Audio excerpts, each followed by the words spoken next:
When you hear the word blockchain, your mind probably jumps straight to crypto, right? To all that volatility. But what if I told you a blockchain was already running the entire economy of a country? Well, today we're diving into exactly that. We're talking about Hyperledger Iroha, a project that is having a real-world impact that is, well, it's pretty staggering.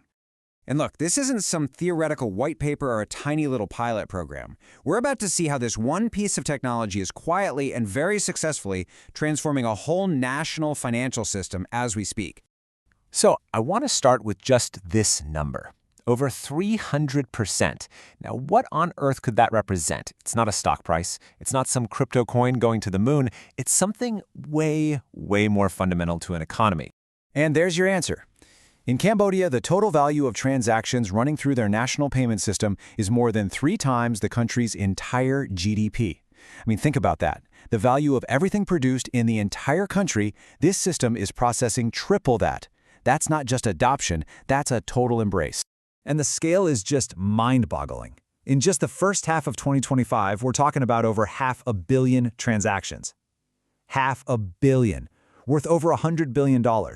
This isn't some side experiment. For millions of people, this is the financial engine of their daily lives. So that really brings us to the core question here, doesn't it? How in the world did a blockchain pull this off, especially when so many others have kind of struggled to get real traction? What is it about Hyperledger Iroha that makes it so different, so uniquely perfect for a job this big? Well, the answer, of course, is Hyperledger Iroha, and it's a project that lives at the Linux Foundation. Now, that alone tells you something really important. It means it's built to be neutral, to be open source, basically a public good, which, is exactly what you'd want if you're a central bank looking for a technology you can trust. So, what is this thing, really? Well, at its core, Iroha is a specialist. It's not trying to do everything. It's a framework that's absolutely laser-focused on one job, managing digital assets and identities as simply and securely as possible. And that word graduated, that's key. It means it's not in beta. It's mature, it's battle-tested, and it's ready for the real world. This quote, "This really gets to the soul of Iroha." It was designed from day one with this Japanese philosophy of Kaizen, specifically getting rid of anything excessive. So instead of being a complicated Swiss Army knife that's kind of clunky, it's designed to be a surgeon's scalpel, clean, precise, and perfectly made for the task at hand. And this whole philosophy of simple is better isn't just a marketing slogan. It's actually built right into the architecture of the tech.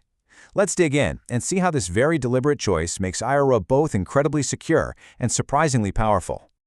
Okay, this right here is the secret sauce. Most blockchains use what we call general smart contracts. Think of it like being handed a lump of wet clay. Sure, you can build anything, but it's also really, really easy to mess it up. Iroha takes a different approach. It uses a set of predefined commands. They call them Iroha Special Instructions, or ISI. This is like building with high-quality Lego bricks. Each piece is perfectly made, secure, and you know exactly what it's going to do when you snap it into place. And here are some of those Lego bricks. The commands are super intuitive, right? You want to make a new currency? You use create asset. You want to send it to someone? Transfer asset. Need to manage who can do what? Create role and grant permission. It's straightforward, and that simplicity is what dramatically cuts down the risk of making a billion-dollar mistake. Iroha's approach to security has also gotten stronger over time. The first version, Iroha 1, was crash fault tolerant. That basically means the network could keep running if a computer just accidentally crashed. But Iroha 2, it leveled up to Byzantine fault tolerance. This means the network can withstand computers that are actively malicious, that are lying and trying to cheat the system. It's a much, much higher bar for security. And the upgrade to Iroha 2 was a huge deal for another reason. It was a total rewrite in the programming language Rust. Now, this is a game changer.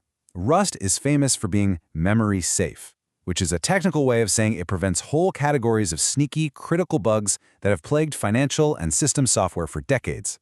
It's like building your bank vault out of a material that simply can't have holes in it. So, in the big world of blockchain, where does Iroha fit? Well, if you look at the whole Hyperledger family, you see different tools for different jobs. You've got Fabric, which is this big, modular beast for complex supply chains. You've got Besu for people who need to connect to the Ethereum world. Iroha found its perfect niche. It's the streamlined, purpose-built specialist for managing assets, and it does that one job better than anyone.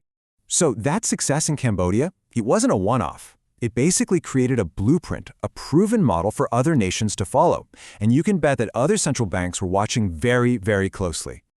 Just look at this timeline. It tells a story. Cambodia launches in 2020.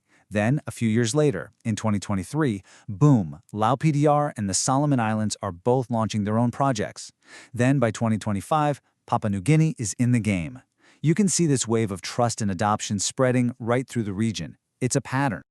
And this is where it gets really exciting, because Iroha is great for so much more than just digital cash. Think about it. That same simple, secure model can manage your medical records, where you control who sees them. It could create fraud-proof university degrees or professional licenses. It could track a bag of coffee beans from the farm all the way to your cup, or even issue digital government bonds. The basic problem of managing assets and identity is everywhere.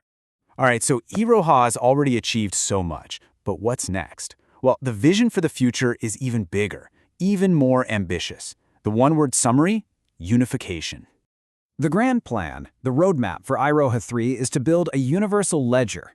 The idea is to create one single network that's so powerful and so versatile that it can handle everything. DeFi apps, central bank digital currencies, private company applications, all living together, all able to interact seamlessly. The goal is to get rid of this fragmented world of a dozen different blockchains that can't talk to each other. And the jump from today's Iroha 2 to tomorrow's Iroha 3 is going to be huge. We're talking about a brand new, custom-built virtual machine for crazy fast performance.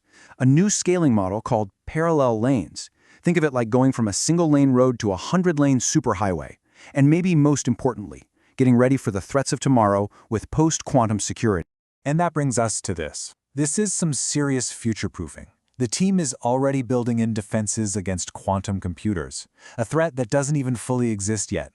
By putting post-quantum cryptography in the system now, they're building a platform that's designed to be secure not just for next year, but for decades to come. So we end on this thought. Iroha started by powering a single nation's economy. Its vision is a unified network for the entire globe. It really pushes a different idea of what blockchain can be. And it leaves us with a pretty massive question to think about. What actually becomes possible when all of the world's assets, your money, your identity, your property, can all move and interact on one single secure universal ledger?